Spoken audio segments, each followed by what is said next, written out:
Hello नमस्कार, आप सभी का हार्दिक स्वागत है। एक बार फिर से हम बात करेंगे अब टेस्ट नंबर 7 की। 6 टेस्ट अब तक हो चुके हैं और मैं दोनों चीज़ें लिखता हूँ, टेस्ट ऑब्लिक रिवीजन। तो आप इसे रिवीजन ना समझकर टेस्ट समझकर ही आएँ, क्योंकि टेस्ट में आपको तैयार होकर आना पड़ता है, आपको पूरी प्रिपरेशन रखनी पड़ती है, आपको डर भी होता है कि स्कोर कहीं कम ना रह जाए। ये सब चीज़ें, ये कुछ बेसिक एट्रीब्यूट्स हैं, होने चाहिए। ये अगर आप में है तो आप एक अच्छा स्टूडेंट हैं। अच्छा स्टूडेंट कभी भी फेल होकर नहीं जाता है, वो ज़रूर सीखता है, वो ज़रूर इंप्लीमेंट करता है, ज़रूर आगे बढ़ता है। और जो भी आपका स्कोर आए उसको आप कमेंट बॉक्स में जाकर बताएं। कुछ बच्चे नए होंगे, उनको नहीं पता होगा किस प्रकार से करना है, तो बता दूं मैं कि आपको टेलीग्राम चैनल पर जाना है, लिंक आपको डिस्क्रिप्शन में दिया है। लिंक से अगर कनेक्ट नहीं हो पाए तो आप इंग्लिश ट्यूटोरियल्स आशीष सर, जो चैनल का नाम है हमारे, उस चैनल के नाम से सर्च करिए, टेलीग्राम चैनल आपको मिल जाएगा। वहाँ पर इसका पीडीएफ मिलेगा, पीडीएफ से खुद से इसको सोल्व करिए। सोल्व करने के बाद आ जाइए इस टेस्ट पर, सेशन देखो, टिक करो कौन सा सही है कौन सा गलत है, और ये भी जज करो कि आपने सोचा मैंने बताया वो दोनों चीज़ें मैच करती हैं कि नहीं। ईमानदारी से स्कोर यहाँ पे लिखो और जो भी आपका स्कोर है वो बताओ कि हाँ मेरा सर ये स्कोर रहा है। ये एकदम सही प्रोसीजर है कोई भी टेस्ट देने का।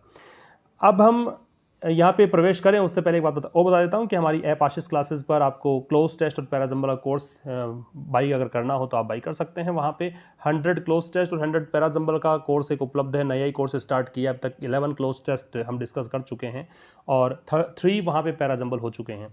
दोनों प्रत्येक 100 मिलेंगे आपको, 100 क्लोज टेस्ट है, 100 पैराजम्बल है। लेकिन उसकी खास बात यह है कि प्रीवियस ईयर से नहीं है, कोई आसान चीज़ें वहाँ पर नहीं है।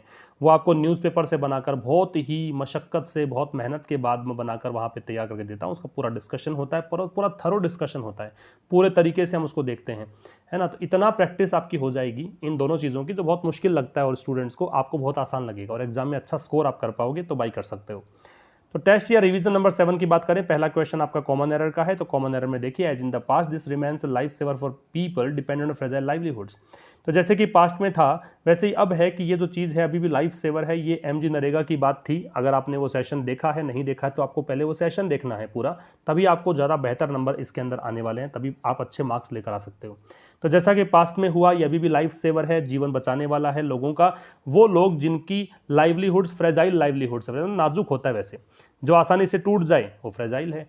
लेकिन यहाँ पे फ्रेजाइल वो है जो आजीविका, यूँ कह सकते हो कि आपका आजीविका का साधन है, आपका जो अर्निंग है वो मतलब आप कह सकते हो कि परमानेंट नहीं है, टेम्परेरी है। और जो डिसीजन है एक्सटेंड करने का इसको मानसून सीजन तक, वो स्वागत योग्य है, ये कहना चाहता है। यहाँ पे कोई गलती नहीं है, आपको नो एरर आपका आंसर करना था, ये मार्क करना था। क्वेश्चन नंबर 2 की अगर बात करें तो for migrants who are get stationed in their places of work and who are not beneficiaries of the National Food Security Act or state schemes, the finance minister has promised 5 kg of food grains per person and 1 kg chana per family per month for 2 months। एक scheme है तो जो प्रवासी मजदूर हैं उनके लिए, जो अभी भी अपने प्लेसेस पर रुके हुए हैं, जो वर्क प्लेसेस हैं वहीं पर स्टेशनड हैं, प्लेस्ड हैं, और जो अभी बेनिफिशियरीज नहीं हैं, वह मतलब फ़ायदा नहीं उठा पा रहे हैं उस नेशनल फूड सिक्योरिटी एक्ट का, या फिर स्टेट स्कीम्स हैं उनका उनको लाभ नहीं मिल रहा है, तो फिर वित्त मंत्री ने उनके लिए प्रॉमिस किया है कि भाई 2 महीने के लिए आपको 5 किलोग्राम तो हम अनाज देंगे प्रति व्यक्ति के हिसाब से, 1 किलोग्राम चना देंगे प्रति परिवार के हिसाब से। यहाँ पे गलती है, यट के स्थान पे स्टिल आएगा, क्योंकि यट जो है वो अब तक कर देता, तो मतलब अभी तक तो हुआ, अब नहीं हो रहा है ना। और जनरल नेगेटिव सेंटेंसेस में इसका यूज़ करते हैं आप। यहाँ पे दे रखा कि अभी भी वहीं पर हैं, अभी भी वहीं पर स्ट्रेंडेड है, यू कैन से फंसे हुए हैं, तो यहाँ पे स्टिल कर देंगे। स्टिल का मतलब है कंडीशन जारी रहने पर जोड़ देता है ये, इसलिए आपका आंसर क्या आ जाएगा, ए। इसके बाद क्वेश्चन नंबर 3 की बात करें तो क्वेश्चन नंबर 3 में सेंटेंस इंप्रूवमेंट है, कल भी ऐसा ही था, जो टेस्ट नंबर 6 था उसमें भी ऐसा ही था। तो Miss Sitharaman also announce that the one nation one ration card scheme to allow migrants access any fair price shop through the country will be implemented by March 2021। तो मिस सीतारमन जो कि वित्त मंत्री हैं, उन्होंने अनाउंस किया कि एक राष्ट्र एक राशन कार्ड, ये स्कीम जो है उसकी इन्होंने घोषणा की, किसके लिए, ताकि जो प्रवासी मजदूर हैं उनको अलाउ कर दिया जाए कि वो किसी भी उचित मूल्य की दुकान पर एक्सेस कर सकें, पूरे देश भर में कहीं पर भी। ऐसी स्थिति जब पूरे देश भर की बात है तो थ्रू तो नहीं आएगा, थ्रू लगता है मीडियम के लिए कि देश के माध्यम से। यहाँ तो ऐसी बात नहीं है कि देश के माध्यम से आप करेंगे, इसलिए यहाँ पर जो आपका आंसर आएगा वो आएगा अक्रॉस, पूरे देश भर में कहीं पर भी। थरली जो है वो संपूर्ण रूप से होता है लेकिन एडवर्ब के रूप में है, इसलिए नहीं आएगा। कॉम्प्रहेंसिव संपूर्ण होता है, लेकिन कॉम्प्रहेंसिव का मतलब और चीज़ों को कवर करते हुए, इस चीज़ के लिए यूज़ करते हैं, विद इन का मतलब उसके भीतर भीतर, जैसे कोई भी एक एरिया है उसके अंदर अंदर ही ऐसा होगा, बाकी कहीं पर नहीं होगा। तो यहाँ ऐसा कोई मीनिंग ना हो कि पूरे देश भर में कहीं पर भी। विद इन एक प्रकार से एक लिमिट डिसाइड करता है, इस प्रकार का बताने के लिए आता है कि भी एक लिमिटेशन है कि इसके भीतर भीतर तो आप घूम सकते हो, बाकी कहीं पर नहीं जा सकते हो। तो चूंकि वो चीज़ मेंशन नहीं है कि देश के बाहर की कोई बात ही नहीं कर रहे आप, तो सीधा सीधा आप आंसर करेंगे अक्रॉस। फिर आ जाइए अगले क्वेश्चन पर, सिनोनिम्स की बात है तो सब्सटेंटिव हमने पढ़ा था, सब्सटेंटिव का मतलब बहुत ज़्यादा होता है, या सब्सटेंटिव का मतलब आप कर सकते हो महत्वपूर्ण या वैल्यूबल, ये सब पढ़ा था हमने। तो देखो प्यूनी है वो बहुत कम मात्रा में होता है, ठीक है। डिमिनेटिव है, इसका मतलब डिमिनेटिव का मतलब होता है वेरी स्मॉल, तो ये दोनों सिनोनिम्स हैं आपस में। पाल्ट्री है वो तुच्छ या महत्वहीन होता है, जो इनसिग्निफिकेंट है, जो अनइम्पोर्टेंट है ना, उसको बोलते हैं पाल्ट्री। और मीटी जो शब्द है इसका मतलब होता है बड़ा, विशाल, है ना, ज़्यादा। इसके लिए सब्सटेंटिव का सिनोनिम हो जाएगा मीटी। थोड़ा सा अलग है, लेकिन आपको ये शब्द मैं इसलिए याद करवा रहा हूँ ताकि कुछ और अलग थोड़ा सा बेहतर वोकैब अगर न्यूज़पेपर यूज़ करें तो आप उसके लिए तैयार रहें पहले से। एक्सप्लिसिट का मतलब होता है स्पष्ट। स्पष्ट का मतलब यूँ कहें कि कुछ भी छिपा हुआ नहीं है, सब कुछ सामने है। तो कैटेगोरिकल आंसर आएगा। बाकी क्रिप्टिव छिपा हुआ होता है, हिडन होता है, कंसील्ड होता है, मिस्टिक होता है। वेग का मतलब अस्पष्ट है, जिसको समझ में नहीं आ रहा। Ambiguous you can say, नेबुलस you can say, hazy कह सकते हो, जो स्पष्ट नहीं हो। इम्प्लाइड जो है वो इसका ऑपोजिट हो ही गया। जो इम्प्लिसिट होता है, जिसमें निहित अर्थ है, हिडन मीनिंग है, कुछ छिपा हुआ मीनिंग है, उसको इम्प्लाइड बोलते हैं। आपका आंसर आएगा कैटेगोरिकल। फिर आ जाइए क्वेश्चन नंबर 6 में एम्बार्क। एम्बार्क का मतलब एक तो दो मीनिंग होते हैं, एक तो काम प्रारंभ करना, एम्बार्क में ऑन लगता है उस कंडीशन में, और यही हमने उस सेशन में देखा था, काम प्रारंभ करना। एक इसका मीनिंग होता है चढ़ाई करना, चढ़ना, जैसे कोई जहाज में, कोई समुद्री जहाज में या फिर एयरक्राफ्ट में चढ़ते हैं तो उसके लिए भी एम्बार्क यूज करते हैं। तो कमेंस शुरुआत करना, ये इसका सिनोनिम होगा। आपको एंटोनिम चाहिए, इंस्ट्रक्शन पे ध्यान दीजिएगा, एंटोनिम चाहिए। एंट्रेन का मतलब ट्रेन में चढ़ना होता है, एम्प्लेन का मतलब प्लेन में चढ़ना होता है, डीबार्क का मतलब उतरना होता है। ये आपका आंसर आ जाएगा। चूंकि एम्बार्क का शुरू करना भी होता है, लेकिन ऐसे तो कोई ऑप्शन है नहीं, तो दूसरा मीनिंग हमने इसका लिया, चढ़ाई करना, चढ़ना, तो ऐसी कंडीशन में डीबार्क इसका एंटोनिम होगा। ट्रैवल का मतलब होता है पीड़ा, कष्ट, ट्रिब्यूलेशन। तो एगोनी पीड़ा है। ऑर्डियल एक अग्नि परीक्षा को बोलते हैं, ऑर्डियल तो अग्नि परीक्षा है, मीन्स आपको कहीं से गुजरना पड़ रहा है, तो बाधाओं से, रुकावटों से, दुखों में से होकर गुजरना पड़ रहा है।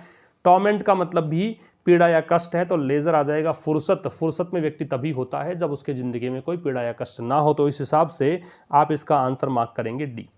और यहाँ पे 3 इडियम्स एंड फ्रेजेस हैं, कुछ नया आपको मिल जाएगा, ये न्यूज़पेपर से नहीं है लेकिन कुछ नया आपको मिल जाएगा। To keep in abeyance. To keep in abeyance का मतलब क्या होता है इसका, देखो आप, मैं आंसर मार्क कर दे फिर बताता हूँ कि कैसे इसको याद करना है। In a state of suspension, ये इसका आंसर करेंगे आप। क्या करेंगे? In a state of suspension means ऐसी कोई समय कह सकते हो, ऐसी कोई स्थिति कह सकते हो जब सस्पेंशन, कोई काम रुका हुआ है, उसको बोलते हैं इन अ स्टेट ऑफ अबेयंस। याद कैसे करोगे? तो आप गूगल में जाकर या फिर कोई डिक्शनरी में आप इस वर्ड को सर्च करना कि इसका मीनिंग क्या है, तो आपको मिलेगा कि इसका मतलब भी सस्पेंशन होता है, कोई काम का टेम्परेरी रुक जाना ही होता है। तो इस हिसाब से सीधा सीधा याद हो जाएगा। टू कीप इन अबियंस मतलब कोई चीज़ को, किसी को रखना सस्पेंशन की स्थिति में कि वो काम ना करे, इन ऑपरेटिव कंडीशन में रखना। To give up the ghost का मतलब होता है टू डाई, मर जाना। अब याद कैसे करोगे? गिव अप का मतलब क्या होता है? ये एक फ्रेजल वर्ब है, बहुत इंपॉर्टेंट है, बचपन से आप पढ़ते आए होंगे। गिव अप का मतलब होता है त्यागना। क्या मतलब होता है गिव अप का? त्यागना। तो जब गिव अप का मतलब त्यागना है और घोस्ट का मतलब भूत होता है, तब देखो आप जब कोई व्यक्ति मरता है तो उसकी आत्मा निकलकर चली जाती है, और उसको हम टीवी वगैरह में देखते हैं तो ऐसा लगता है कि भूत निकल कर जा रहा है। वो कब निकलता है, कब निकलती है आत्मा? जब वो मरता है। तो गिव अप द घोस्ट का आप यहाँ पे मैच करेंगे सी से, सी आपका आंसर आएगा टू डाई। और एक यहाँ पे हाई एंड ड्राई है, इसके लिए आप यहाँ पे आंसर मार्क करेंगे ए, टू लीव समवन हेल्पलेस। किसी को असहाय स्थिति में छोड़ देने को बोलते हैं क्या? High and dry. अब याद कैसे करोगे? देखो मान लीजिए कोई पहाड़ है और उस पहाड़ी पर आपको छोड़ दिया यहाँ पे। सबसे पहली बात तो आप बहुत ऊंचाई पर हैं, और ड्राई इसलिए कि सब कुछ सूखा है, वहाँ पे कोई पानी की व्यवस्था नहीं है, कुछ भी व्यवस्था नहीं है।